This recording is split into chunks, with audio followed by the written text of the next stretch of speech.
Welcome to Practicing Failure, where we learn about mental health, celebrate mistakes, and explore how failure helps us grow. I'm your host, Dr. Amanda Cassil. And for this final episode of Season 1, I'm bringing in a different type of expert.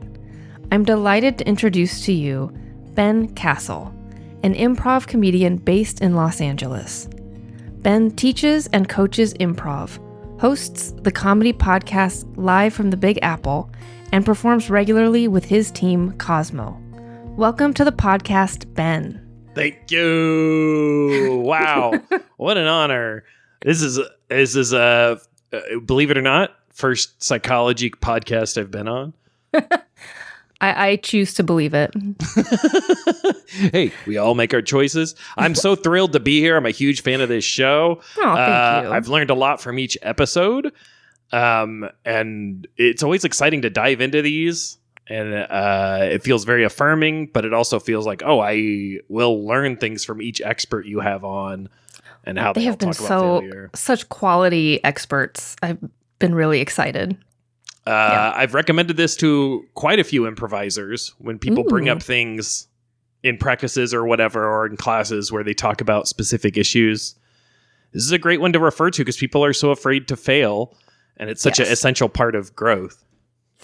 But yeah, I'm excited to be here. Everything. Yeah. In addition to your work in comedy, I also want to acknowledge that you are a producer on this podcast. Hey, I hope people enjoy it. I hope so too. My production work. No, what I do is very little. It's mostly just affirming the choices you've already made and steering a little bit with podcast knowledge. Yes. Yeah. You've, I think, helped me more than you realize. But then you and I also together teach a class for improvisers on anxiety management when performing. And so it seems like a nice kind of cross-section to bring in an improv comedy expert to discuss practicing failure. When I think about practicing failure, play and artistic pursuits of all kinds are really valuable in kind of building this skill and helping us build resiliency. Because if we're not failing, we can't build resiliency. And it's nice to have like a playground where the stakes are low and there's not significant consequences. And improv is kind of the perfect example of this sandbox that we can play in. So if you're ready, we're going to dive in and talk all about improv comedy. You ready? I'm so ready. Yeah, I think this is exciting. Yeah, let's do it. All right. So we'll start with, not everyone knows what improv comedy is. So can you kind of define that term for us to help us understand what we're talking about? Yeah, so improv comedy is a live on stage done by a group of people. A lot of people's reference point might be something like Whose Line Is It Anyway? Mm-hmm. And that's a great improv show, but that's a short form improv comedy. Where they don't have a script, but they're usually told in advance, here's what the funny thing of this scene is going to be. And then you're surprised by the way they do that funny thing. So it might be like, the funny thing in this scene is going to be one person sits, one person stands, one person leans, and they do a scene while doing that. And so if the sitting person stands up, then the other person has to sit down. And you already know that's what's going to be funny in that scene before you start. So that's called short form. So there's sort of like rules that shape specific games that they're playing. Absolutely. Yes. Yeah. They call them games. And you get points a lot of times, whether they matter or not, but it's just all part of the form. Comedy sports is also a short form, and that happens a lot on college campuses. And even like people who take an acting class might be familiar with short form improv concepts. Those are related, but not the exact same thing as long form. Long form in contrast is you still know script. You're still going up there with only audience suggestion. But instead of knowing what the funny thing is going to be, you discover the funny thing together as you go. So the audience and the improvisers together in that shared viewpoint, they find the funny things as they go. So part of that magic is like you're seeing as an audience member, you're like, oh, I just saw that improviser discover what the funny thing is. At the same time, I discovered what the funny thing is. And then you're kind of shaping it at the same time. And what you react to shapes the direction that the team goes. Yeah, you might have seen like, so that's long form improv comedy. So it ends up looking like a play or scenes from a play or a movie, but done in real time on stage with nothing planned in advance. So there's a little more like plot to it than short form. Sometimes there's a plot. I would say definitely more plot than short form.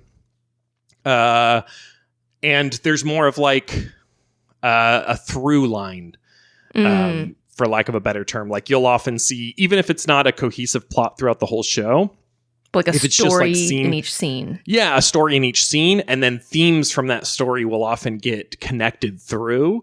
And then often, the same as like when you see stand-up, themes and references or jokes from the top will be brought back at the end without you, as an audience member, expecting it. And it'll kind of like round together.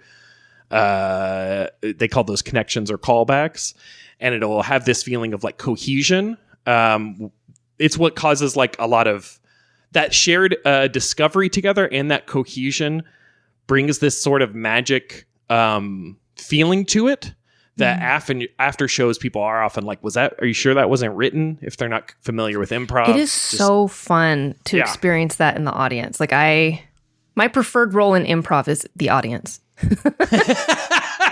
It's a good place to be. Yep. So people might be familiar with long form improv from the Upright Citizens Brigade or Second City or the Improv Olympic. These are theaters mostly in Chicago, New York, and LA, but it's really, in the past 10 to 15 years, it's really gotten much more popular. So there are improv scenes in most cities, honestly, around the world. I'm familiar with improv scenes in several cities in the UK, in Dublin, in Seoul, and then in the US. And there's many more that I'm just not familiar with. Sure. There's one in Paris. And then in pretty much any city that has live theater at all, there will be an improv comedy, like a long form improv comedy theater, or at least one class and one show a week that you can see. And then if you don't have access to those or don't know of those, you can also listen to podcasts like The Neighborhood Listen, Comedy Bang Bang, Live from the Big Apple's mine. Hey. You can listen to those. And there's like touring groups like Ben Schwartz and Friends now does huge tours.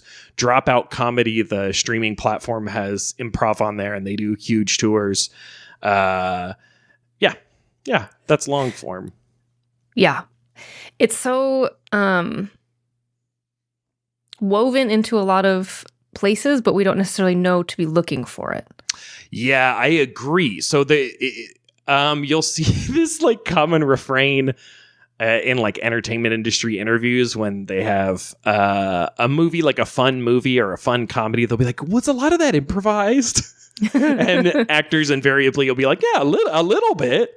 And what they mean is they like kind of changed a line or came up with one stray line. That's much different than like long form improv where nothing's written. But it totally influences entertainment quite a bit. Well, there's quite a few big comedy actors who started in improv theaters. Yeah. And then there's full shows where they only write an outline, like Curb Your Enthusiasm. Right. All the dialogue is improvised. But to kind of like convey, if you haven't been to an improv show, an example I like to use is from one of my favorite teams, Convoy. Mm-hmm. It's a 3-person team, and they did a long form set where they established at the top that one of the performers was a gorilla, and the other 2 characters are scientists. And the top couple minutes. Relatable setting. Yeah, right. Yes. And so the top couple minutes, these 2 scientists are just talking about this gorilla to each other and whether she's making progress or not and how is she doing with these experiments. And then one of those scientists leaves the stage and it's revealed that the gorilla can talk and has been keeping a secret that she can talk. And so she talks to one of those characters, one of the scientists, and they have this secret friendship. And they're keeping it from the other scientist, make sure they don't find out. And all these secrets are revealed. The other scientist comes in and the first scientist exits. And it's revealed that scientist and the gorilla have a secret relationship. Where that scientist knows the gorilla can talk. So you get like... This is a manipulative gorilla. And eventually the gorilla leaves, and then you find out the secrets that the two characters have with each other, and then everything comes back, and there's a big conclusion, right, to that story. So that's kind of like the magic of finding those things in the moment. None of those three actors or improvisers knew that was going to happen when the set started.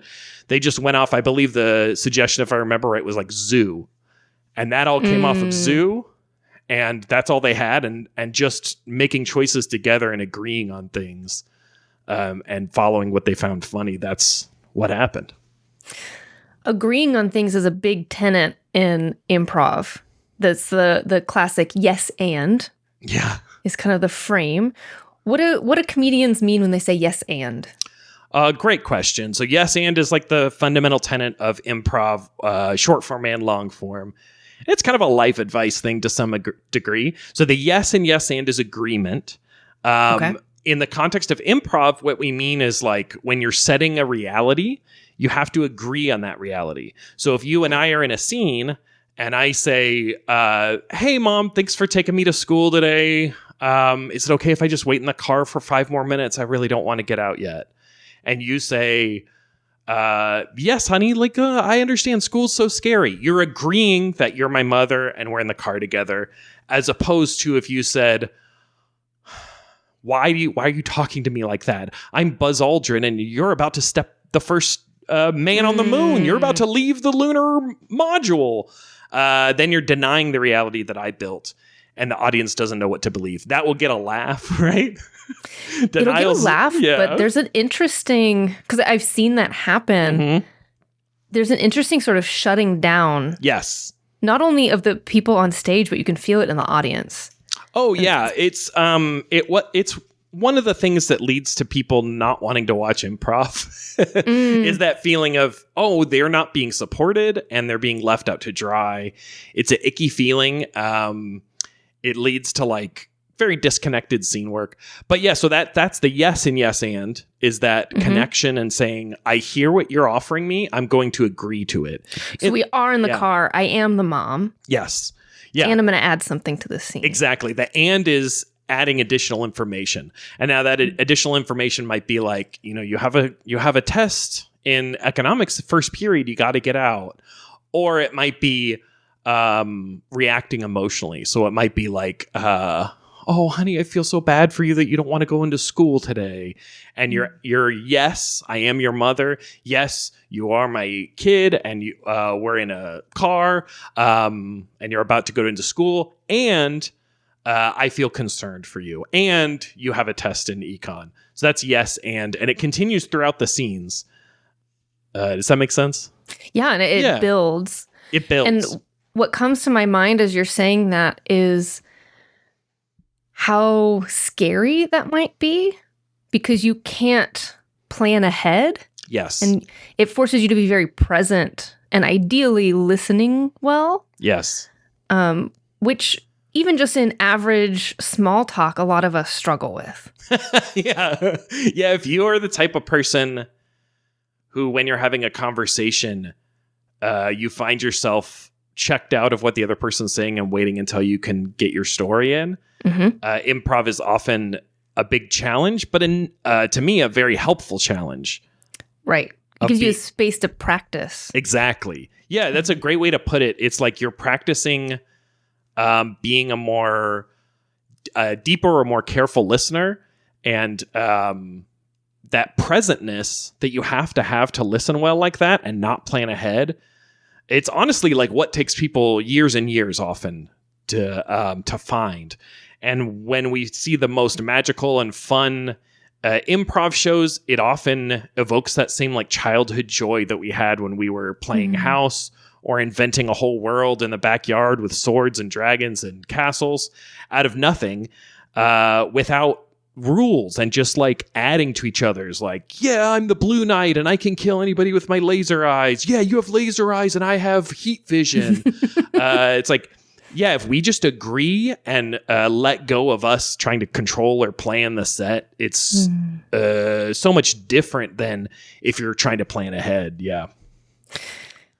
That desire to control the situation like often to manage our own anxiety, can often feel like trying to control other people.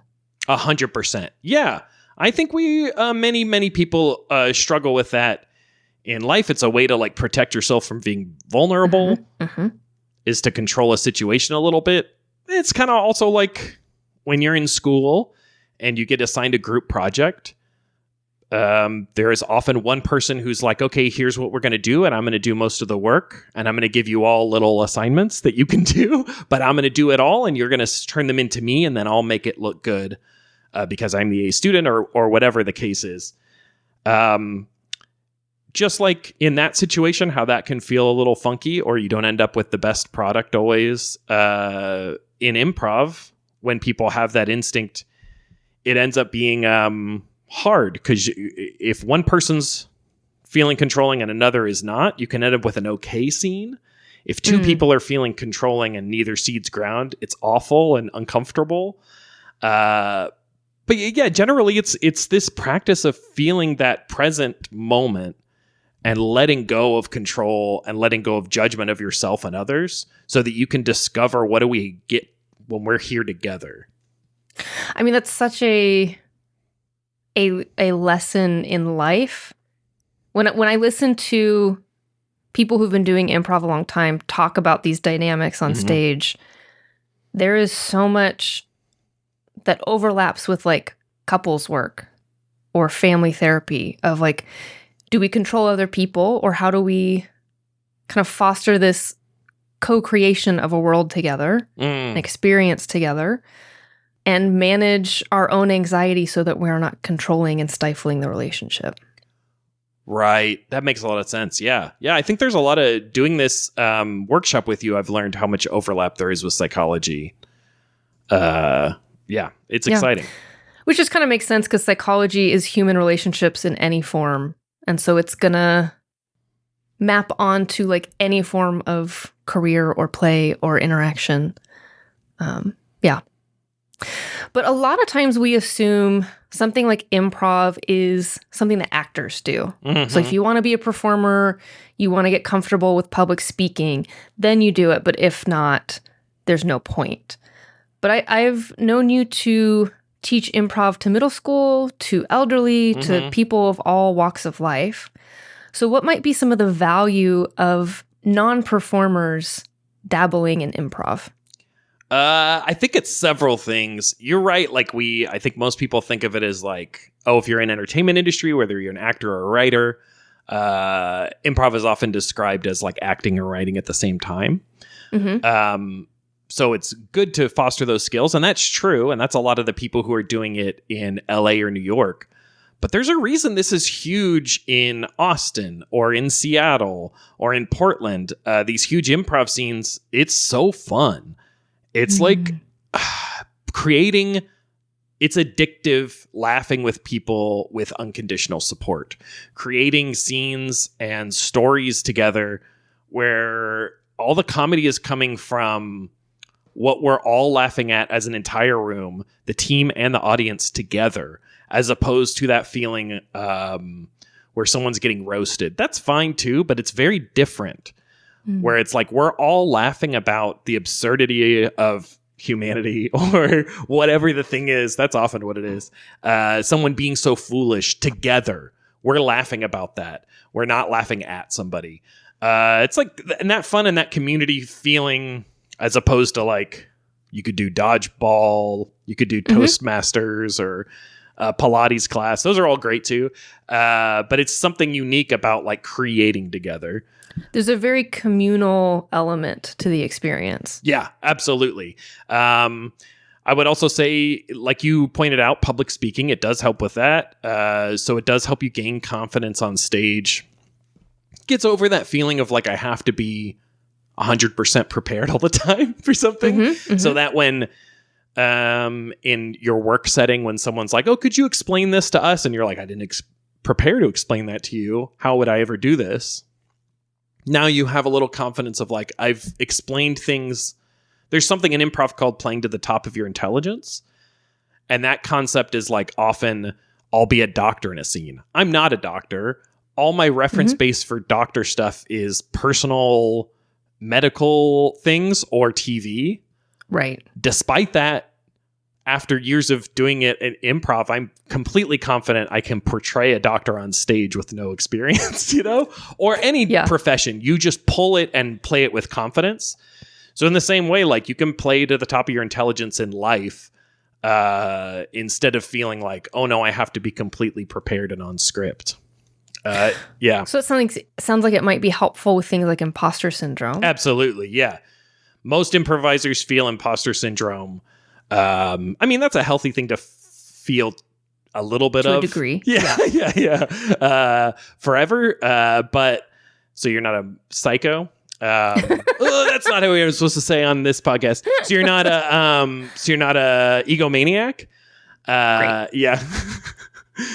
So it's a healthy thing to feel to a degree. So you're not an egomaniac, but I think it helps get over that imposter syndrome as you feel the safety of that team.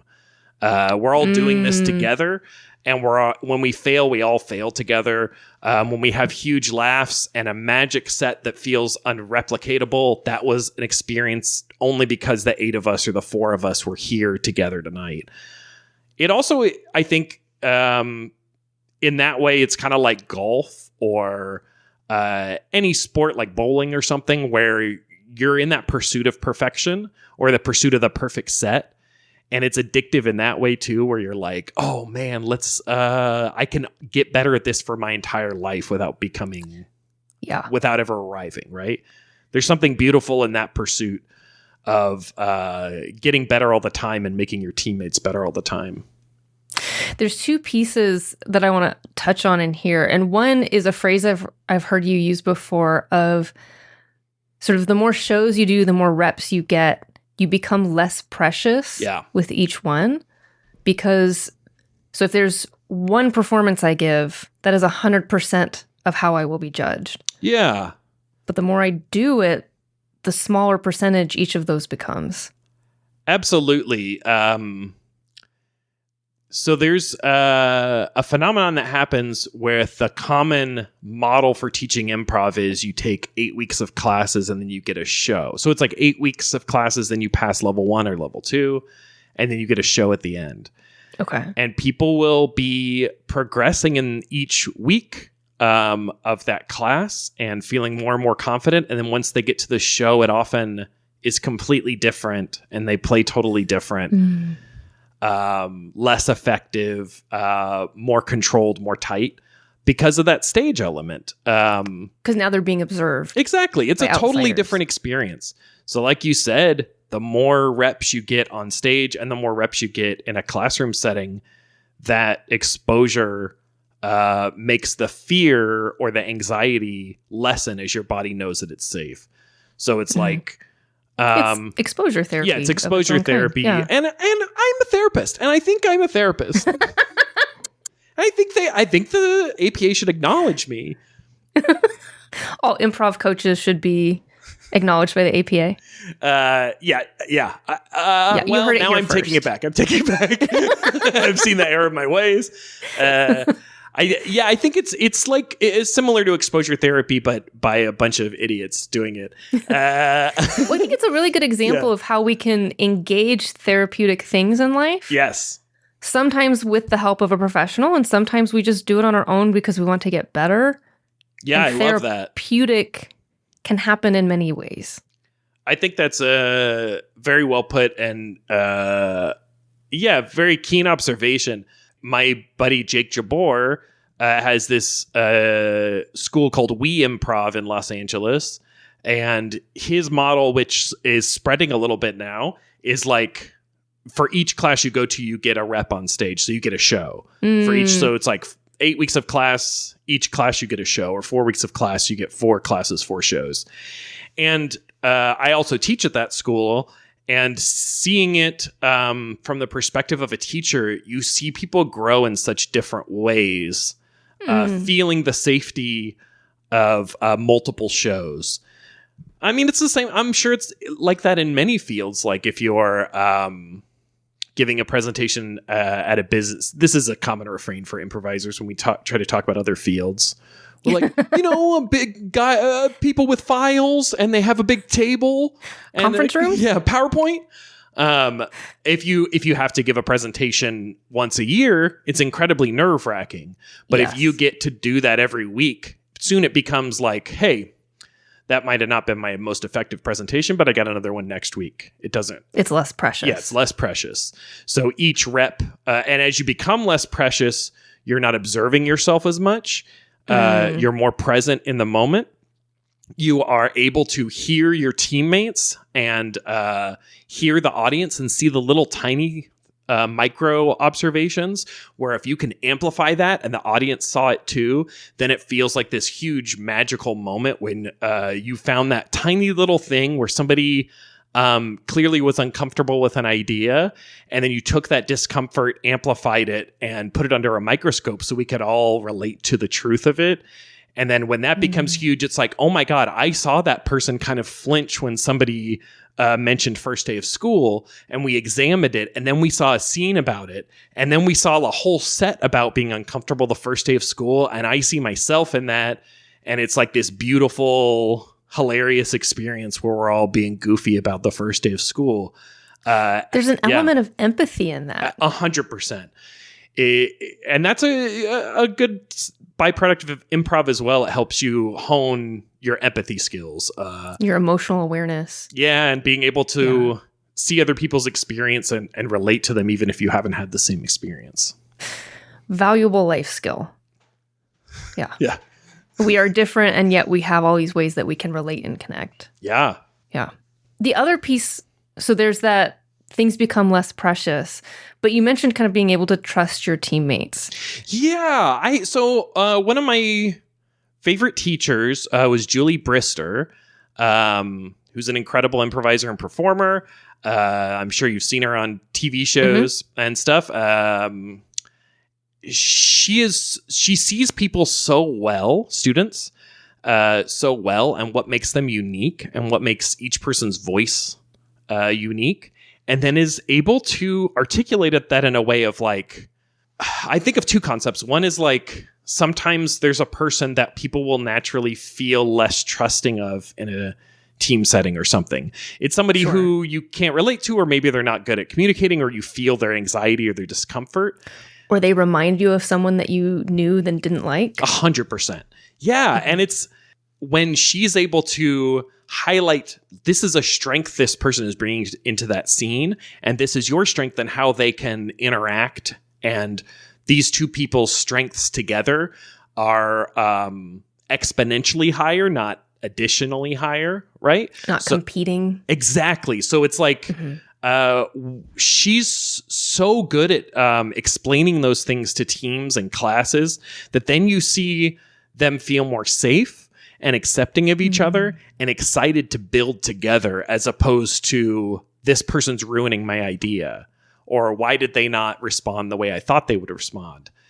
And so there's an improv common saying of like, there's no mistakes, only gifts.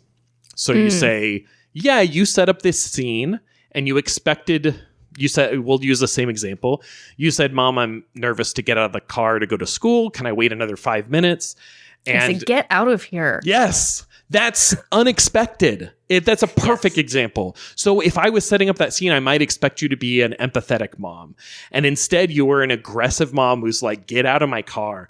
That will get a laugh. And then an inexperienced improviser might say like, why did my scene partner say that? I wanted her to XYZ. And what you have to learn is, instead of seeing that as a challenge, it's actually a gift. So the gift is your unique perspective came into that scene and what you thought would be funny or true. And we see the truth in that because that's a very human reaction. And then if that gets a laugh, which it would, we then can build on that and patternize it. And then that pattern becomes very like exciting and funny to an audience and to the team. So the pattern might be like somebody asking for help and somebody else aggressively being annoyed. Yes. Or we find, why does that mom act that way? And then, like you said, so then in each situation, why is she shutting down the cashier at Ralph's? And why is she shutting down her mother-in-law who's asking for help? Or whatever the case may be. But by being curious and finding out what her justification is, it makes it replicatable and funnier. Ooh, you just brought up too, being curious. Like a big part of improv is being curious about what your scene partner is doing, because it helps show the audience what's going on, kind of bring them along on that journey. And that's also a valuable life lesson of when we feel an emotional reaction, to take a beat and ask some curious questions. Yeah. To see like, what scene are we actually in and what are we actually dealing with? This is, I feel like this is the closest I'm going to get to getting therapy from you, and it's feeling pretty good. I will Venmo you. You're right. That's completely true. Curiosity is such a valuable life skill and helps us, instead of rushing to judgment, instead to be curious and figure out why something is happening. In improv, sometimes there's something, a phrase people use a lot where it's like an empty pattern. And that's something where it happens in like comedy movies too, where you might see something funny happen and then it happens again. And by even the second time, you're ahead of it, where you're like, she's going to spill her drink again. Ha ha ha. Like, that's not really funny to me. I already know what's going to happen. We got the joke. Yeah. And that's because it's shallow or empty. So it's like there's no real human relation to it. So it's like there's the pattern is both too predictable and not deep. So it's like by being curious, we deepen those patterns. We find out like what's actually true about it and what's relatable. And then when we repeat it in that person's unique voice, then their unique voice will surprise us, and how they decide to drop their drink and why are they dropping their drink on purpose. So it's like the choices they're making will also surprise us and be funny. That also feels like a shift from laughing at somebody to laughing and kind of exploring the absurdity or the relatableness, or we've all had awkwardly spilled a drink and had to deal with. Yeah. I think that's an interesting thing that happens a lot with people at a more beginning level in an improv. A lot of times something, a note people will get is like, what would happen if you, or a note I give a lot is like, what would happen if you said, I'm doing this on purpose? Or what would happen if you said, yeah, that was me, I did that. So taking ownership. Yeah, so it's like if there's a scene where something, people are frustrated because an alarm keeps going off. And then we're trying to play that for laughs of how big we react to that alarm each time. That can be funny, but by the second alarm, you're kind of ahead of it. And no matter how big and silly your reactions are, it's a hard scene to do. As opposed to, I got a confession to make. I've been setting that alarm off. I wanted attention. I'm sorry. Then it's, I want attention, so I've been setting off the fire alarm in the building every 5 minutes. And then the next scene or the next beat of that scene might be, what else do I do for attention? Or how do I misdirect that I'm not going to set the fire alarm off, and then I do it again. And then if I get attention, I feel good. If I don't, I feel bad, right? Right. Yeah. Or the alarm goes off, but you didn't set it, but everyone blames you. 100%. And then I'm like, well, I'm still getting attention. Or or whatever. And it's like you get to like hit that however you want to hit it. And it's surprising to everybody because we're all building it together. Yeah. What I find interesting is, you know, we all will get like a prompt. Yeah. And kind of map out like, oh, this seems like the next logical pattern to happen. And when you play with other people, it is surprising how many ways somebody can respond. Yes. And it sort of breaks our sense that we like really know how to predict behavior or what people are going to say. Oh, yeah. I think it's what's so addictive about watching improv too. Like when you watch really good teams, you see like things surprise you enough, but also stay relatable enough to where it's like so tickling to your brain. Yeah, I completely agree. That intersection between like, I never would have thought of that specific, but the specific they used still fits the pattern or still works in the scene or fits the reality. Is that's a real that's what our brains want, I think.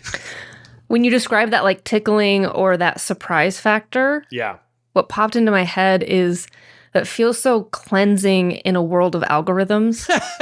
Yeah. Oh my God, yes. Surprise is nice and it is fun and it's kind of freeing and pulls us out of whatever stress we may be going through. Because I think this is one of the wonderful things about comedy and especially team-based comedy. Yes. Is life is stressful and it is hard. And when we get these little pockets where we can kind of press pause and laugh and connect to joyful things, that is, again, something that is very therapeutic, even if it is not therapy proper. Yeah, you're so right. Again, I'll say I think I am kind of a therapist. No, I think the other Dr. Cass. Oh, no. I think you're right also about like that feeling when you go to see a comedy that you love, an Anchorman or something on opening night and the theater's packed and you're all laughing together. It's like that feeling, but the people are really there in the theater that you're watching. And watching even like Dropout or Ben Schwartz and Friends or whatever on YouTube or Netflix or something is still has some of that because you feel the connection and you feel the discovery with them, even though it was recorded earlier. Pretty cool stuff. Yeah. So thinking from a teaching coaching perspective, what are common themes that you come back to when you are helping people develop these skills? We talked about yes and. That's the building block.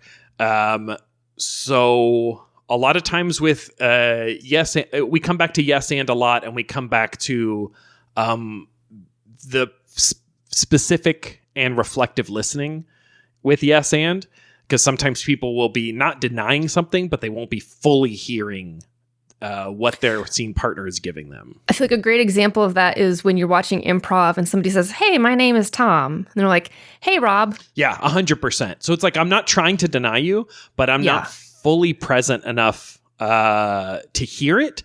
And then also like sometimes some of that is just getting the reps in so that you learn how to remember little facts.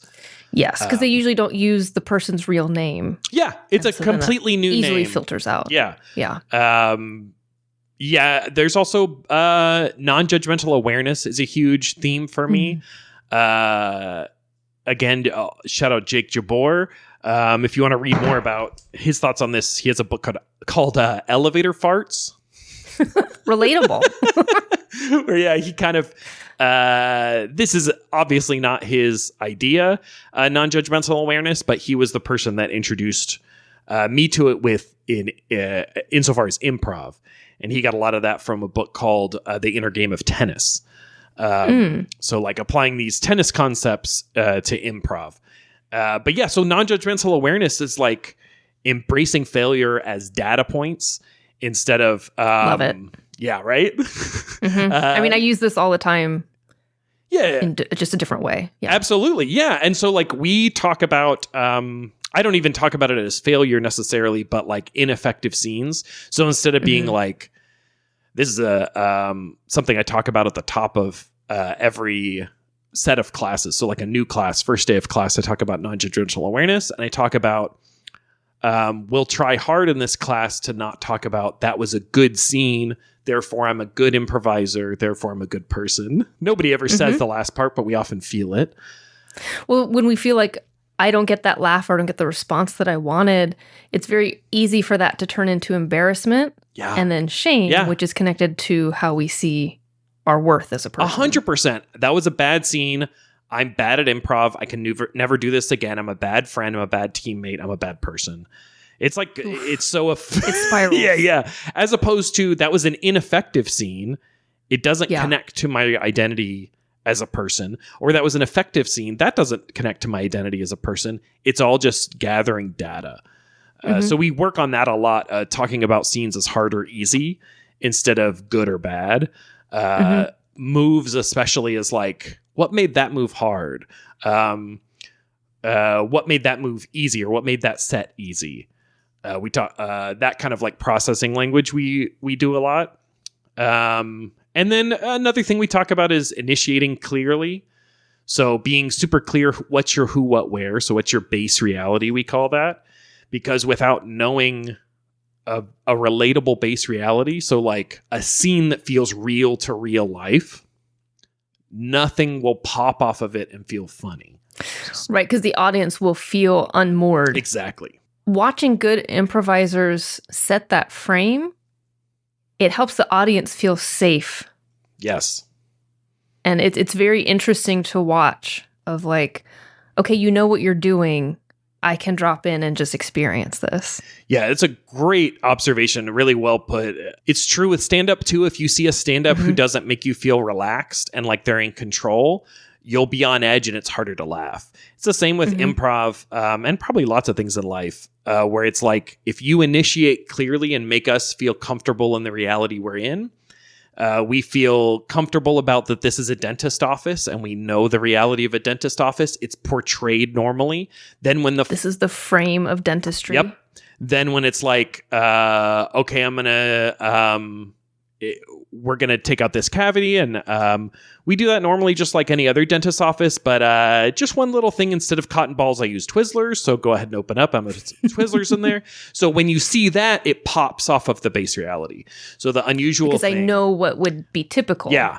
And then our work is listening carefully to why is that person doing that? And then how do we replicate that in multiple places or again in that scene? So it's like setting the who, what, where is a way of being a good host to your audience. Yeah, 100%. Yes, that's, I need to use that. It'll become like a whole class now. Yeah, because I think about like you're hosting them in an experience. Yes. And there's a leadership component. Yes. And how do we bring you along so that you feel a part of it, but you know we've got this under control? Yeah, making people feel comfortable is hosting. And I think those are a lot of the themes that come up a lot. Communicating what's funny about your idea to a teammate is the other big one, I think, that gets that's a more known as skill. Labeling. Yeah, labeling, exactly. So you want to label what you think is what you see as funny so that you get on the same page. Or another way that gets difficult is how are you expressing emotion or conveying emotion with your voice, your posture, your body language, and your actions. So like emotion for a lot of people is scary and makes you feel vulnerable to portray emotion. 100%. Yeah, right? So for our scenes to really pop, emotion is a big way that happens.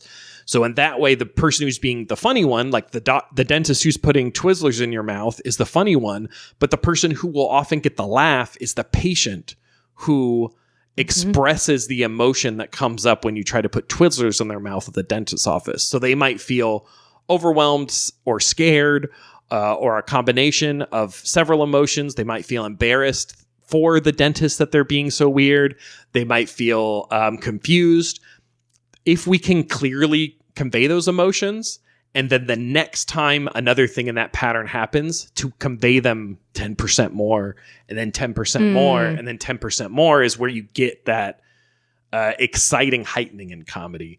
But like for a lot of us improvisers, as we learn, it's scary to even do the first one in a real way because it's so vulnerable. So we do it in kind of a fake way or like a broad, silly emotion that might get a laugh the first time, but it's really hard to heighten this because there's no reality. Well, it's less relatable. Yeah, exactly. Yeah. So those, yeah. I like that dentistry example because it's sometimes like when I first learned about improv, I heard yes and I thought like, okay, so we just make Twizzlers in the mouth normal. Right. That's a yes and is not agreeing and being like no conflict. Yeah. It's saying like this is the reality of what's happening, and then I have an authentic reaction. 100%. So it's rather than saying like, no, you didn't put Twizzlers in my mouth. Exactly. So that's the difference. Is like a denial would be, those aren't Twizzlers. Those are actually cotton balls that look like Twizzlers. Everything's okay. So then you've taken away the conflict and the funny part, which that happens a lot for beginning improvisers because you're trying to create the safety of the team.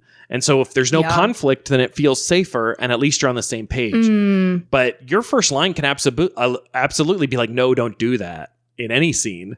Like if you're reacting, right? Because that's the truth of that scene. So you are yes-anding in the best way by accepting their offer as true to reality and rejecting their character's want by being like, I don't want those Twizzlers in my mouth, you weirdo. Yeah. Yeah. That's Dr. Weirdo. Thank you. That's true. And as a therapist, I understand those kind of things.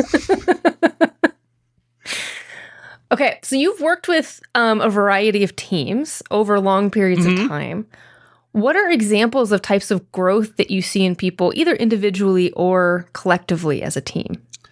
Oh my gosh. Yeah, it's very exciting getting to work with teams long term. We call that coaching often. So it's like a specific team who I get to see over and over every week. And I've had that relationship both ways, as a person getting coached, as a person giving coaching. And I think one of the huge things is like you will see people who start off in interpersonal, off stage, interpersonal reactions more closed off, low confidence and timid, or like just like you can see them clocking everything in the room and feeling out of place or scared, blossoming into people with confidence, people who I see then, a few months later at a show or at some sort of improv thing, and they have friends across the scene that they've become familiar with. They're saying hi to lots of people. They're open. Their posture is like wide. They're making eye contact. And the impression from some people I've gotten is like that is a life change, not just in this context. Because that can happen. So I'm not magically more confident just when I go to practice. Yeah. Maybe that's the case for some people, but I think for a lot of people, even like from people saying it themselves, is like, oh, since I've been doing this, I feel more confident at work. I'm able to talk to my family in a different way, or like I just don't feel as uncomfortable walking down the street or like interacting with people. Oh, it's huge. Yeah, it's like very cool. I've seen people like grow from, feeling very scared to even get on stage to that same person now being the person who hosts the show. So who starts and says, hey, welcome to the show. Can we get a suggestion of anything at all? Here's where the bathrooms are. And doing that, planting their feet, making eye contact with people in the audience. Like that's a completely different person. Yeah. And I think the biggest thing is like people who start, I shouldn't say the biggest thing. One of the things that's most exciting to me is improvisers who start and they're trying to look cool. And then after, this usually takes longer. So over a year or something like that, now they're comfortable looking stupid and foolish and failing on stage in front of people. And it's way funnier, more vulnerable. Everybody then gets to see how funny it is to be vulnerable and how much safer we feel when we see that modeled on stage. Yeah. That brings up an interesting element of like vulnerability. We feel that even if we are not honestly being ourselves, right? So we're playing a character, but it's still vulnerable. And so this gives space where people can try on different personalities, 100%, try on being vulnerable and how different things might receive reactions without necessarily ripping open personal wounds from the past. Yeah, there's, I think that's such a good way to put it. I have been doing an exercise for the past few months where we try on different emotions. Like I use an emotion wheel or a chart and pick them at random and give like an impetus for a base reality for a scene. And then each person has an emotion they have to try to portray. We talk about what was easy, what was hard. But for a lot of people, it's like, oh, I've never tried portraying that emotion in life or on stage. Or it's much different playing jealous and then finding what's funny about that. And it kind of like disarms or diffuses the toxic edge to that emotion for yourself. It's a weird process. It also makes me... Emotions that we tend to feel very scared by become less powerful. Yeah, completely. It also makes me think of... a thing that happens where sometimes someone will step out and make a big choice that teammates can sometimes be like, what are they doing? And as soon as you see that and feel it in the audience, you're like, oh no, they don't know This is bad. And you feel like uncomfortable and scared for the improvisers, as opposed to when that teammate steps forward and they start all out of nowhere acting like a chicken. And then if another teammate steps forward and they're a chicken too, and another teammate steps forward and they're a chicken, but they're a fancy chicken with a little top hat. And another teammate steps forward and they're a chicken, but they're a plumber chicken who's fixing pipes in the hen house. Then it's a pattern and it's a choice, and it seems like it was always meant to happen just because we join in and support that person. That's part of the addictiveness, is like feeling supported like that with silly decisions is so, it's like so uplifting and fun. It's very beautiful. Yeah. And an audience reacts to it immediately because it feels so calming and safe. And then you laugh. And then each chicken that comes out, you're like, I want to see their take on this chicken. Yeah, it's really fun. You want to try something like that real quick? All right. Sure. So this is a quick activity where this will be the second time I've done it. We'll just pitch on it a little bit, so we won't be completely in a scene. This is like a way that I have found helps people to access foolishness. So I'm going to ask you in a moment to say out loud an activity that you often do, or that you see people do, or you like watching on TV.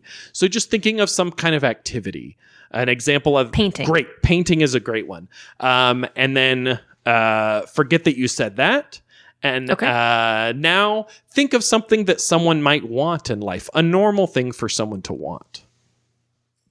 Lunch. Great. So then we put that into a sentence frame of, I want lunch. That's why I've been painting. Yeah. So that's immediately foolish, right? Because those things are for you, not for me. So you don't think that's foolish? Why have you been painting to get lunch? How does that help you? Well, I have to clock a certain number of hours of painting before I'm allowed to go off the clock and have my lunch break. Who's making these rules? You? My boss. Okay, your boss is the unusual person. Your boss, can I ask you a frank question? Who's Frank? Oh, no. Sorry. Yes. Is your boss in the mirror? Sometimes, but sometimes she's in the window. Oh no. She's in the window? Like fainter in the window? Okay, yeah. I think your boss is you. I think you're telling yourself that you have to paint in order to get lunch. Well, now I'm having an existential crisis on an empty belly. What are you going to do? Well, I got to finish painting. Yeah, exactly. Exactly. So that's it. That's the exercise, is like getting used to, I'm being foolish for this end, and then why, and then do it again. And that's exactly what you did. Was like, the reason I do this is because I have these high expectations of myself that I'm externalizing as a boss figure. And then as soon as we start to trust you as the audience of like, oh, maybe she's getting over this, you hit it again of like, I got to paint more. Before we do this other thing. That exercise often helps people see the math of it, but also practice, I can hit that foolish thing whenever I want. I can be silly. Yeah, I can be silly. Yeah. Yeah. And being silly, you've referenced kind of the team nature of it. But how does being on a team with people change the experience of practicing failure? Oh, that's a really great question. There's a thing that we say before shows a lot, which is, I got your back. And then you literally like tap each other's backs. That's a thing that's like common to improv everywhere. And the feeling you're instilling each other is we fail together. So we succeed together, we fail together. Failing together is a lot more fun than failing by yourself.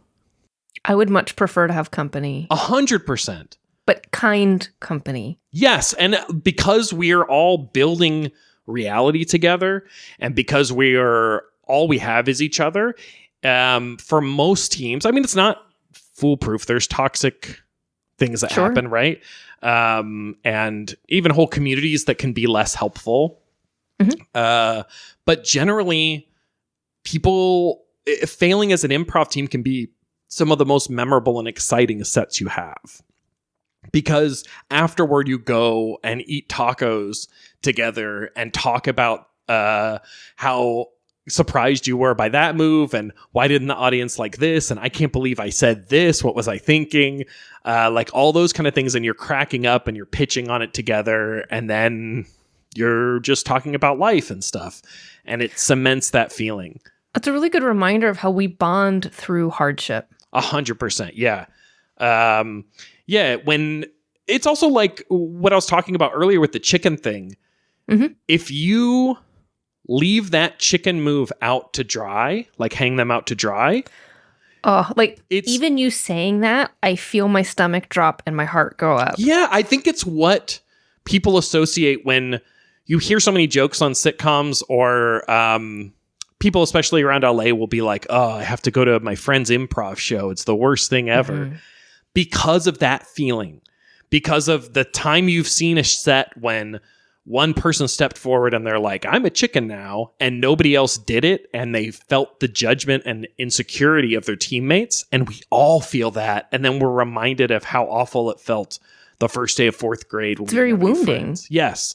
And it's nobody wants to watch that on stage, as opposed to when all the chickens are together. Even if that doesn't get laughs, at least it feels like they're supported. So when we do support each other, when we do support that weird move, and it's like treating your team. There's another common phrase: treating your teammates and the audience like geniuses. When you do that, and so when you see your teammate step forward as a chicken, you go, "That's the perfect move." Whatever move it was, that's the perfect move. And how do I support it? How do I replicate it? How do I multiply the game? How do I make that funny feel accessible to everybody in the room and like it was always meant to be? So there's a radical acceptance of like, once it happens, this is it. Yeah, and radical acceptance is absolutely an apt phrase for improv, I think. Yeah, that's part of the yes and yes and also is like, every move that your teammate makes is the right move. So then wrong gets taken out of the vocabulary. Yeah, and ideally it does. And ideally you then start saying things like, there's no wrong moves, there's only gifts, right? Mm-hmm. It's also like, as a team, as we fail more or make less effective moves over time, as we have more sets that are less successful, meaning like the audience isn't with us, we're not getting the laughs where we think we should, we're not meeting the goals that we set for ourselves before the set, we get more and more data. So just like individually you get more data and become a more effective improviser, as a team unit you form a different voice and you become a different thing over time as you refine each of your comedic voice and then your collective voice together. So over time then you see teams and you're like, oh, I love this team because they get so silly and absurd so quick. Or I love this team because everything they do feels like a grounded, like 80s Broadway play with no set, where everything is the most emotional it can be. And as a result, when it's silly, it's the funniest thing because it's so grounded. Yeah. I mean, two teams come to mind, and that's Convoy and Funk Shuffle. Yeah. And there's something about teams that have been together a long time. So many new improvisers are like, oh, I want to be like that. Yeah. Yeah. And they've built trust over time. They know each other's voice, and they've honed what they as a collective do well together. And if you put them on a different team, they're going to perform very differently. Yes. But that magic it's like a fine wine of like, when you age a team together, there's a uniqueness that comes out. 100%. Very fun. Yeah, like watching Convoy, and those are two great examples too, because Funk Shuffle and Convoy, both teams of 3 people, and could not be more different from each other, but they're doing the same thing. It's like when you see, for a sports metaphor, you see LeBron James on the Miami Heat is a completely different team and different effect than LeBron James on the Cavaliers. Both won a championship. Both were at that moment the best team in their league, but completely different. And that multiplication when people come together is like one of the fun things about the team nature of improv. That's so fun. And then if you say like, well, I want to be LeBron James on the Lakers, it's like, well, by the time you are in the NBA, it's just going to be a different makeup. And so there's an acceptance of you can make something unique and beautiful, but it's going to be your own thing. Yeah, 100%. Yep. Which is a life lesson. Yeah, and that will be better for you than it ever could have been if you were imitating LeBron James. Because you'll be using 100%. Your own skill set and your own point of view and the unique experiences you've had that make the way you see the world you. Yes. Oh, this is such a fun conversation. So if you feel comfortable sharing, is there a type of failure that you've experienced in your own life or career? And can you kind of help us understand how you went through that failure and grew from it? No, we should skip this one. Yes,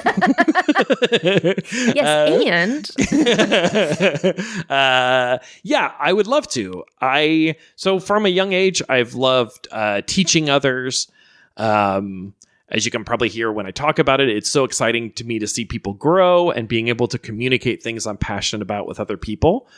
So in college and then in grad school, I was on a career path to become a professor of religious studies or biblical studies. Mm-hmm. I found it so... It's very different than comedy. Yeah. The laughs people get are so easy. Unearned. Yeah, that's how I see it now.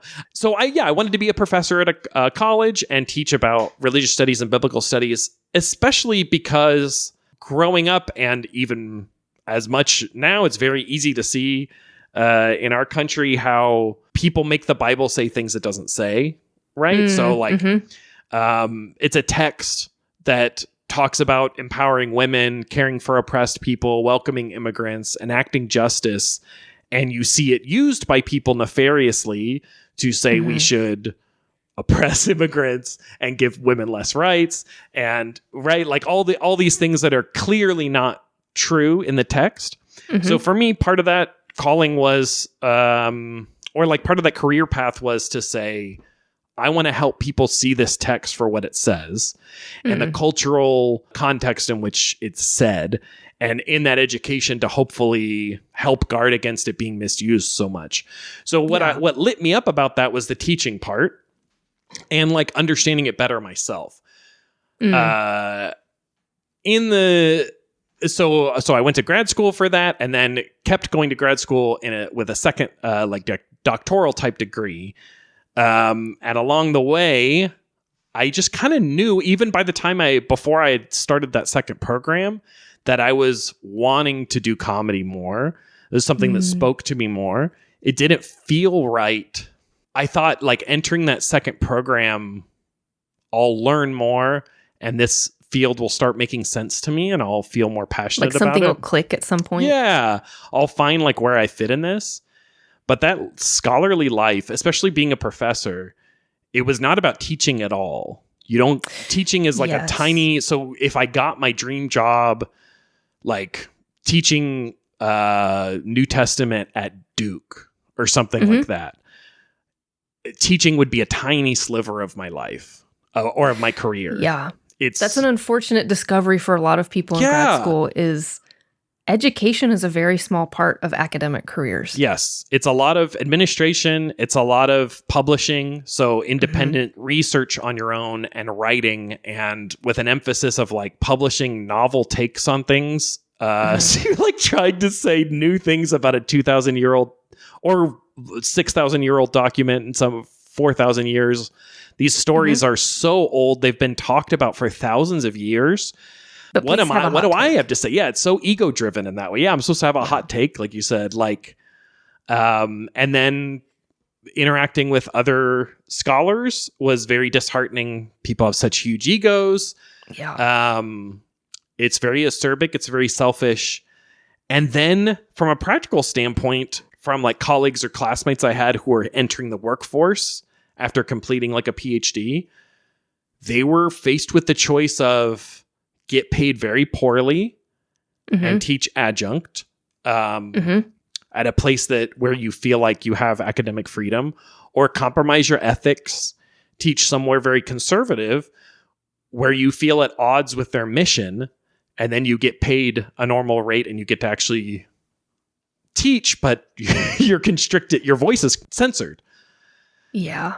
Those are not great options. Yeah. That's very, very true and very depressing. It's very depressing, and it's happening to all of education, especially humanities, and especially with like the government cutting education funding across the board and literally enacting censorship at higher education institutions and education institutions across the board, I guess, as well. So you were looking at that landscape. Yeah.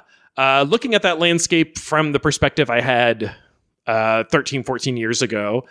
And at the same time, the whole time I had been in grad school, I had been coming to the Upright Citizens Brigade Theater in LA, often with my friend Eugene Swen, and going at least once a week. Went to a lot of shows like ASCAT shows, improv shows, sketch shows. Saw the aforementioned Convoy. Last Day of School was one of my favorite teams. Like going to these shows and feeling this release of like, I've been in the library all day researching things that aren't making sense to me, trying to find intent in these documents and not having success, and not like my theses not working out, and then feeling so lonely and isolated and uninspired, working on that during the day, and then at night going to a comedy theater and feeling life and feeling every move people are making on stage is both making me laugh and it's lighting my brain up of like, how are they doing that? How is this working? How do you... It sounds like that was helping you survive. Yeah, very, like, I think so. Dry time. 100%.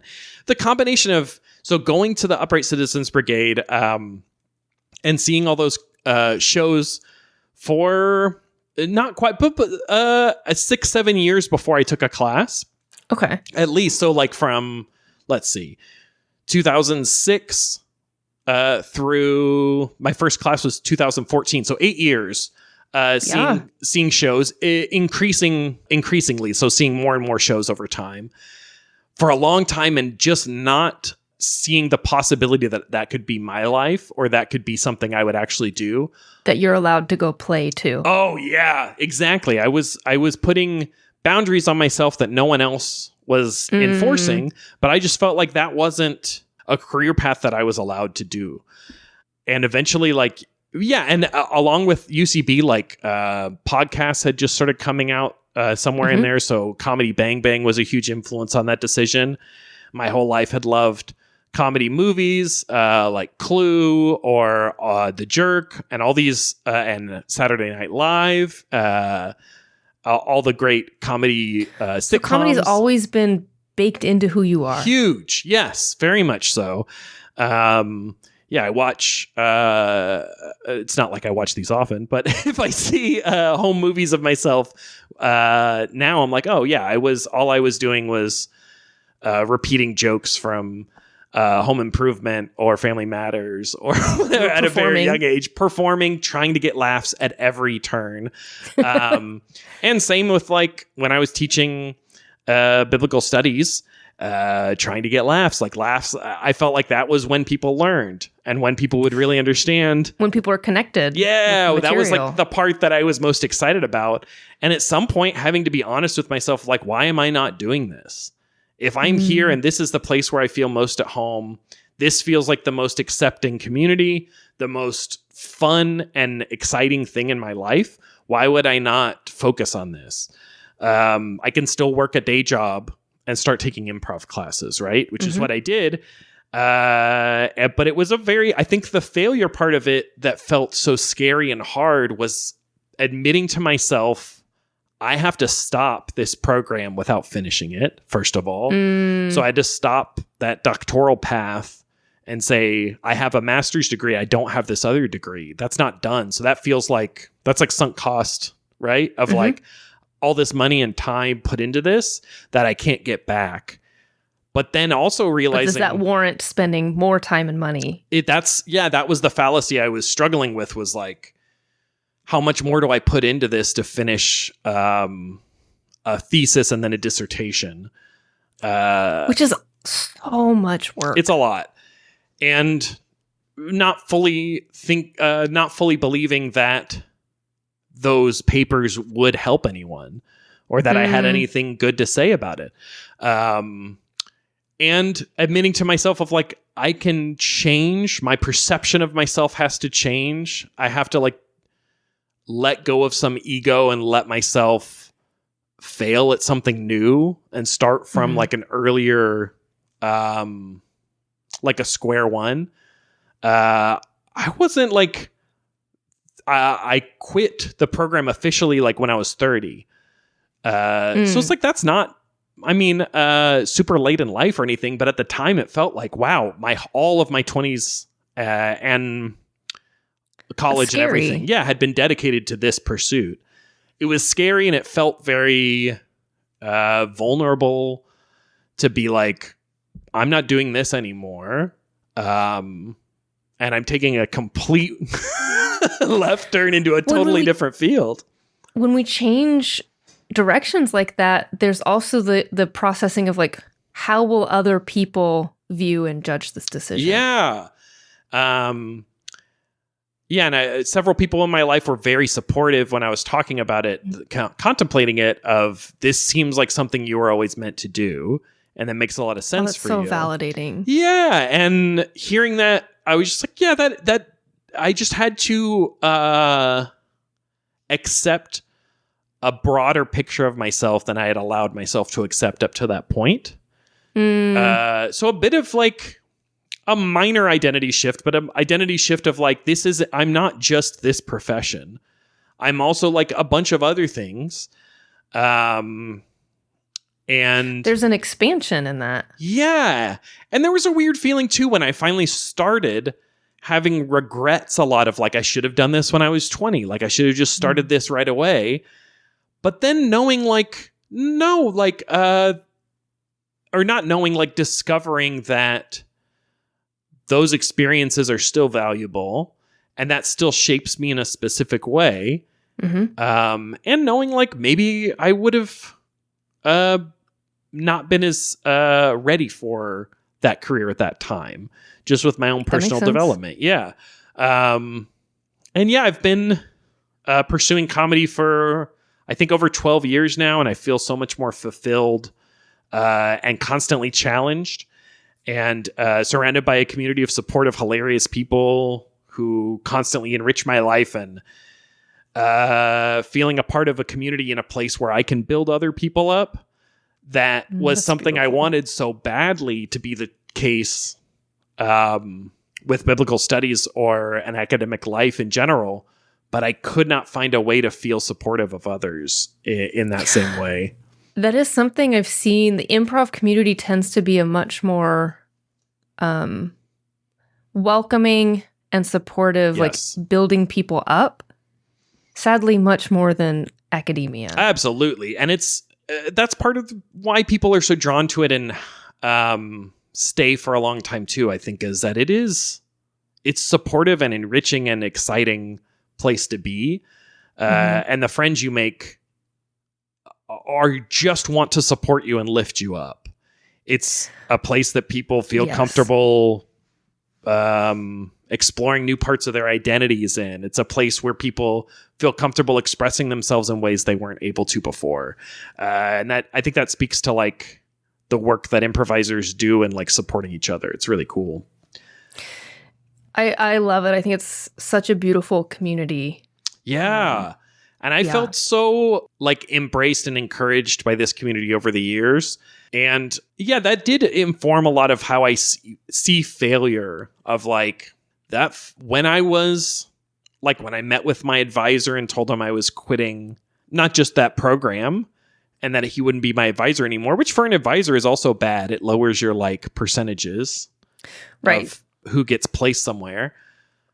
He was so encouraging and related to, oh, so you're going to be doing like what Steve Colbert does, which it was very exciting to me of like, yeah, I hope so. Like, I hope some percentage of what he does, a very funny comedian, and was very encouraging. And then over time saw it as allowing myself to fail in that was the only way to blossom in a different way.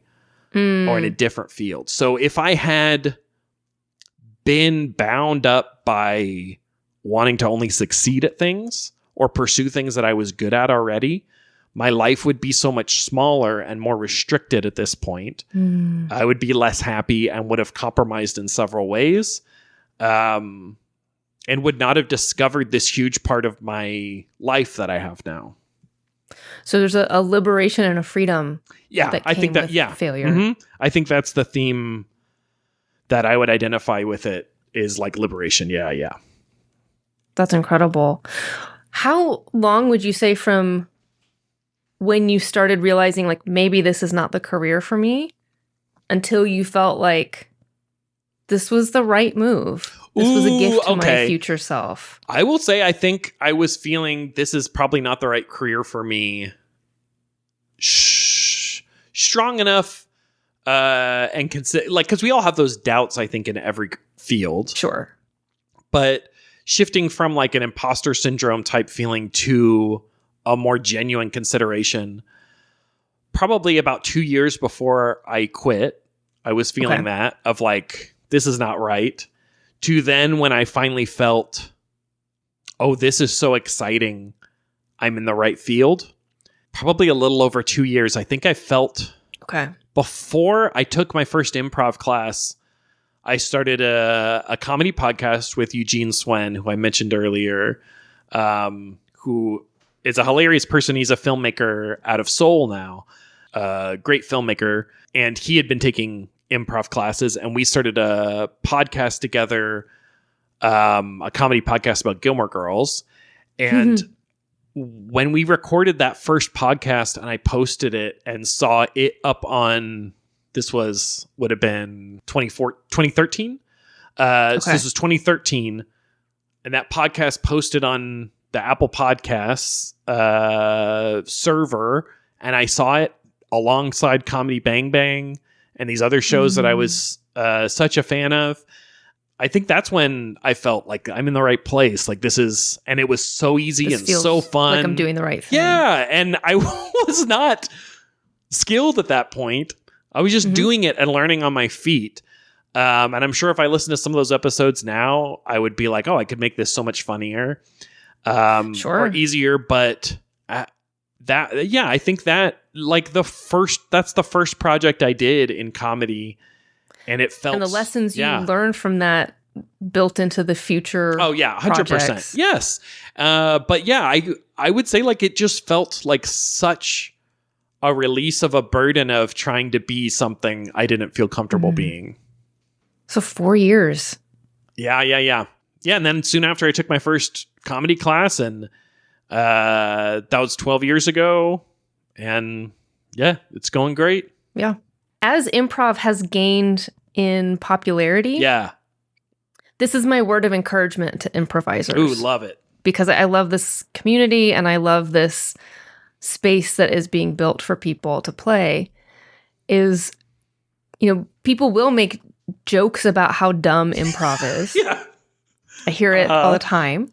But I think about like, okay, improv you play on stage. What other things do people get paid to play? Get paid to play any sort of sport. These things that like we did as kids. Yeah. Play soccer, play football, play basketball. Music. Play make-believe. Yeah. Play music. And for some reason, improv we've put in a box of like, that's only for young people or actors. But like anybody can play sports, and that's good for you, and that's healthy, and that exercises certain muscles, and it increases your health. Like, well, the same thing is true for playing music. There's cognitive, mental, emotional, physical benefits. And I would argue the same is true for improv. We get these ways that it enriches our life. And if people can get paid to do it, I support it. And if you can't, like, it's still a valuable pursuit because it helps us grow and foster an expanded version of ourselves. Yeah, I completely agree. I think every improv theater should clip that and make it an ad. That was so well put. Man, that is, it's so inspiring to think about. But yeah, I think I noticed that a lot as well. Like, I think it's partially writers on shows feel embarrassed that they love improv so much. And so they make fun of it, kind of like that thing of like, on the playground, I'm going to make fun of my outfit before anybody else does. I think it's a little bit of that. But I completely agree. It's a very silly and fun and freeing pursuit. And you absolutely don't have to be a comedian or anything like that to do it. It's fun for most people. In the same way that, like, value in it. You don't got to be an NBA player to play pickup basketball and have fun doing that. It's still fun to play. Yeah, thank you for saying that. Yes. So, everyone out there doing improv, I support you. Keep going. Okay. If someone would like to catch a performance of yours or take a class with you or hire you to teach a workshop for their organization, how can they get in touch with you? Well, thank you for asking. You're welcome. You can go to my website, Ben Cassil, BenCassil.com. You can check me on Instagram. Follow me there at Ben Cassil, spelled the same way. And you can also check out my podcast if you want to hear a performance and you're not in the LA area. I post classes and stuff on Instagram. So if you want to take a class, you can check that there. I also teach a lot at We Improv. WeImprov.org is where that is. Yeah, check out the podcast Live from the Big Apple. That's a comedy podcast I do with my friend July Diaz, where we're kind of giving improvisers a place to make up fake sketches and stuff as if we were a silly version of SNL. Yeah, so that's a fun comedy podcast if you want to check that out. You can also, if you want to get involved with improv in general. I love this, yeah. Yeah, Tell us how. There's classes all over the place, online and in person. Check out, if you're just kind of trying to figure out what is improv all about, I would suggest some podcasts like Yes Also, which is a podcast that Susie Barrett does, who's an improv legend, super funny and very insightful, and she interviews improvisers in that. That's a great learning tool. It also will just kind of give you some of the vocabulary. It's funny. It's also super informative. Or check out like Spontanea Nation or Neighborhood Listen, some of Paul F. Tompkins' podcasts, or there's tons of great improv podcasts out there if you want to just listen to them. And then if you want to take a class, I would suggest a few that I'm familiar with in the LA area would be We Improv, which I mentioned before. We Improv, I would say, is community focused, small class sizes. You get lots of reps, you get lots of shows, and it's organized by Jake Jabor, who has an educational background as a teacher. And then there's also Weegis, World's Greatest Improv School. You can check that out. It's kind of an improv grad school, so kind of more advanced stuff. Less shows, but more deep dives. There's the Shared Experience, which is a little more acting focused, a little more comedy theory stuff.